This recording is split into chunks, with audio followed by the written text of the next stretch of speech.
മുരളിയുടെ. മറ്റൊരു പേര് ആരുടെയും മനസ്സിലായിരുന്നു, എമ്പുരാൻ മതി എന്നുള്ള തീരുമാനം? ഇല്ല, 1-2 പേരുകൾ ഉണ്ടായിരുന്നു. പക്ഷെ എമ്പുരാൻ എന്ന പേര് സെലക്ട് ചെയ്തത് മുരളി ഗോപിയാണ്. ഈ സിനിമയ്ക്ക് എമ്പുരാൻ എന്ന പേരിടുന്നത് ഞങ്ങൾ ആ 1ാം ഭാഗത്തിലെ അവസാനത്തെ സോങ് എഴുതിക്കൊണ്ടിരിക്കുക. അത് എഴുതിയത് മുരളിയാണ്.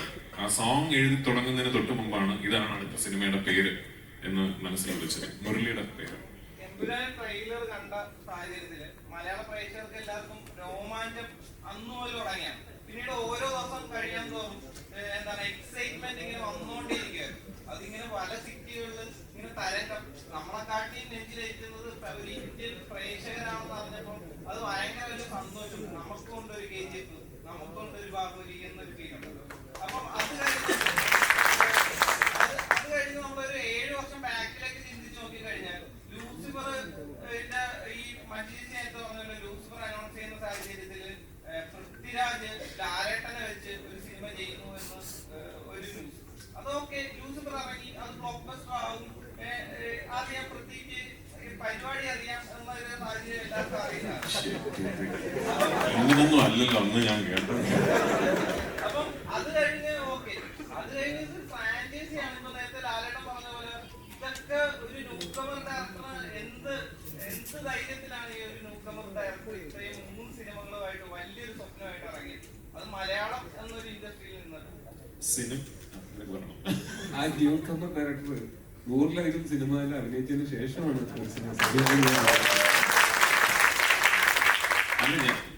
ഞാൻ സിനിമ സംവിധാനം ചെയ്യുന്ന കാര്യത്തിൽ മാത്രമല്ല, ഞാൻ ഒരു പബ്ലിക് സ്ഫിയറിലേക്ക് വന്ന സമയം മുതൽ, എനിക്കൊരു 18 വയസ്സുള്ളപ്പോഴാണല്ലോ ഞാൻ നടന്നു വന്നത്. അന്ന് മുതൽ ഞാൻ ചെയ്യുന്ന പല കാര്യങ്ങൾക്കും നിങ്ങളൊക്കെ എന്ത് ധൈര്യത്തിലാണ് എന്നാണ് ചോദിച്ചോണ്ടിരുന്നത്. ആക്ച്വലി അതിങ്ങനെ ഒരു വഴി കൂടെ പോകുന്നു.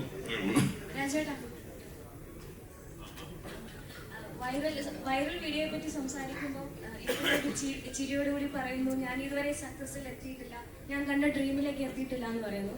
പക്ഷെ ഞങ്ങളെ പോലുള്ള ആൾക്കാരെ നോക്കുമ്പോൾ നിങ്ങൾ ഡ്രീമിലാണ് നിൽക്കുന്നത്. അപ്പം ഇതുവരെ എത്തിയിട്ടുള്ള ഈ സക്സസ് മന്ത്രം എന്തായിരിക്കും ഞങ്ങളുമായിട്ട് ഷെയർ ചെയ്യാനാണെങ്കിൽ? ഇതൊരു മന്ത്രമൊന്നുമില്ല. എനിക്ക് ഭയങ്കരമായിട്ട് ലൈഫിൽ ഒരുപാട് വലിയ ആഗ്രഹങ്ങളുള്ള ആളാണ് ഞാൻ. ഭയങ്കര വലിയ സ്വപ്നങ്ങൾ കാണുന്ന ഒരാളാണ്. അപ്പൊ ഞാൻ ആ ആഗ്രഹങ്ങൾക്കും സ്വപ്നങ്ങൾക്കും വേണ്ടി ഞാൻ ഭയങ്കരമായിട്ട് ജോലി ചെയ്യുന്ന ഒരാളാണ്. അത് പറയുമ്പോഴും ഭാഗ്യം എന്നൊരു വലിയ ഘടകം അവിടെ ഉണ്ട്. അത് ഞാൻ ഒരിക്കലും നിഷേധിക്കില്ല. അങ്ങനെ ജോലി ചെയ്യാൻ ഒരു മനസ്സുണ്ട് എന്നുള്ളത് കൊണ്ട് മാത്രം എല്ലാവർക്കും ഈ ഒരു അവസരവും ഈ ഒരു അവസ്ഥയും ഉണ്ടായിക്കൊള്ളണം എന്നില്ല. അങ്ങനെ ഒരു ആഗ്രഹത്തിന്റെ പുറത്ത് ഞാൻ എന്റെ ഡ്രീംസിനെ പെർസ്യൂ ചെയ്യുമ്പോൾ ശ്രീ ആന്റണി പെരുമ്പാവൂരിനെ പോലെയും ശ്രീ മോഹൻലാലിനെ പോലെയും ഒക്കെ ഇത്രയും ക്ലൗട്ടും ഇൻഫ്ലുവൻസും ഉള്ള ആൾക്കാർ എന്റെ സ്വപ്നങ്ങളിൽ എന്നെ വിശ്വസിച്ചു എന്ന് പറയുന്നിടത്താണ് എന്റെ വിജയം സംഭവിക്കുന്നത്. ആ ഭാഗ്യം വലിയ സ്വപ്നങ്ങൾ കാണുന്ന എല്ലാവർക്കും ഉണ്ടാകട്ടെ എന്ന് മാത്രമേ ഞാൻ ആശംസിക്കുന്നുള്ളൂ. അതാണ് ഞാൻ നേരത്തെ പറഞ്ഞ എല്ലാവർക്കും ഒരു ആന്റണി പെരുമ്പാവൂരും ഒരു മോഹൻലാലും ഒക്കെ ഉണ്ടാകട്ടെ എന്ന് ഞാൻ പറയുന്നത്. കാരണം you need people around you to believe in your dreams. And most importantly ഞാൻ എപ്പോഴും പറയാൻ മറന്നു പോകുന്നൊരു കാര്യമുണ്ട്. എന്റെ വീട്ടില് ഭാര്യയും മോളും ഉണ്ട്. മറ്റാരേക്കാളും എന്റെ സ്വപ്നങ്ങളിലും എന്നിലും ബിലീവ് ചെയ്യുന്നത് എന്റെ വൈഫും എന്റെ മോളുമാണ്. എന്റെ അമ്മ എന്നെ വളർത്തിയത് ബിലീവ് ഇൻ യുവർ ഡ്രീംസ് എന്ന് പറഞ്ഞാണ്. എന്റെ അച്ഛൻ എനിക്ക് പഠിപ്പിച്ചു തന്നത് സ്വപ്നങ്ങൾക്ക് അതിരില്ല എന്നുള്ളതാണ്. അപ്പൊ അത് may be I M blessed with great childhood, I M blessed with a very happy home. എന്നെ മനസ്സിലാക്കുന്ന ഒരു ഭാര്യയും ഒരു അച്ഛന്റെ സ്വപ്നങ്ങളിൽ കൂടെ നിൽക്കണമെന്ന് വിശ്വസിക്കുന്ന ഒരു മോളും ആ സ്വപ്നങ്ങളിൽ പങ്കുചേരണമെന്ന് വിശ്വസിക്കുന്ന സുഹൃത്തുക്കളും കൊളീഗ്സും ഒക്കെ ഉള്ള ഒരു മഹാഭാഗ്യവാനാണ് ഞാൻ. ആ ഭാഗ്യം എല്ലാവർക്കും ഉണ്ടാകട്ടെ എന്ന് ആശംസിക്കുന്നു.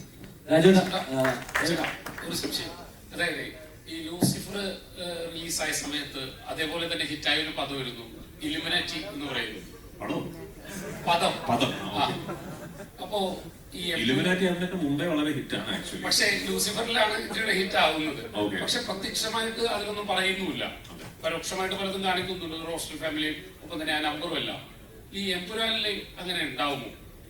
പ്രത്യക്ഷമായിട്ട് പറഞ്ഞാൽ പിന്നെ അത് എങ്ങനെ ഇലുമിനാറ്റി ആകും? നിങ്ങൾ ഇലുമിനാറ്റിക്കാരെ കുറിച്ച് കുറച്ചുകൂടെ മനസ്സിലാക്കി.